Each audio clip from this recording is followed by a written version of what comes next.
બે ઘણી વખત ઉદાહરણના બેઠા દાખલા પરીક્ષામાં પૂછાય છે પણ આપણને ગણતા આવડતા નથી. તો અહીં છે 2x નો વર્ગ ઓછા 5x વત્તા 3 નો ઉકેલ અવયવ પાડીને શોધો.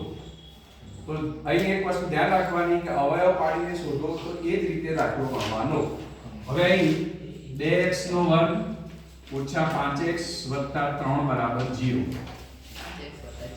અહીં અવયવમાં x પરની આગળ 2 ગુણાયેલા છે તો ભાગ કોના પાડવાના આ બેનો ગુણાકાર કરી દેવાનો 2 ગુણ્યા 3 બરાબર થઈ જાય 6. હવે 6 ના ભાગ પાડી અને 5 લાવવાના છે એના એવા બે અવયવ લખો કે એનો સરવાળો કે બાદબાકી કરો તો 5 થાય. અહીં પણ ભાગ એના એક પડશે 2 ગુણ્યા 3 કરો તો 6 થઈ જાય. આ બેનો ગુણાકાર એટલો આ થવો જોઈએ અને સરવાળો કરો તો 3 નો 2 5 થઈ જાય. અહીં ચિહ્નો ઓછા હોય તો બંને ભાગ આગળ ચિહ્નો ઓછા હોય. આ તમને આવડતું ના લખવાની જરૂર નથી. તો માટે 2x નો વર્ગ ઓછા 2x માઈનસ 3x વત્તા 3 બરાબર 0. અહીં બંનેમાંથી 2 કોમન કાઢીશું 2x તો અહીં વધશે x માઈનસ 1. આ બંનેમાંથી માઈનસ 3 કોમન કાઢીશું તો x માઈનસ 1 બરાબર 0. હવે આ રીતમાં ધ્યાન એક રાખવાનું કે પહેલામાં જે સામાન્ય આવે પાછળ આવવું જોઈએ તો જ સાચો પડે દાખલો.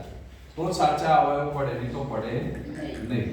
ચલો બંને અવયવમાં x માઈનસ 1 અવયવ થશે બીજો અવયવ થશે x માઈનસ 3 બરાબર 0. તો હવે આપણે આ બેનો ગુણાકાર 0 છે તો અહીં થશે x માઈનસ 1 બરાબર 0 અને 2x માઈનસ 3 બરાબર 0. તો આના પરથી x ની કિંમત મળી જશે x બરાબર 1. અહીં x ની કિંમત શોધવી હોય તો પહેલું થશે 2x બરાબર 3 અને x બરાબર 3. તો નીચે લખવાનું સમીકરણનો ઉકેલ અથવા બીજ 1 અને 3/4 છે.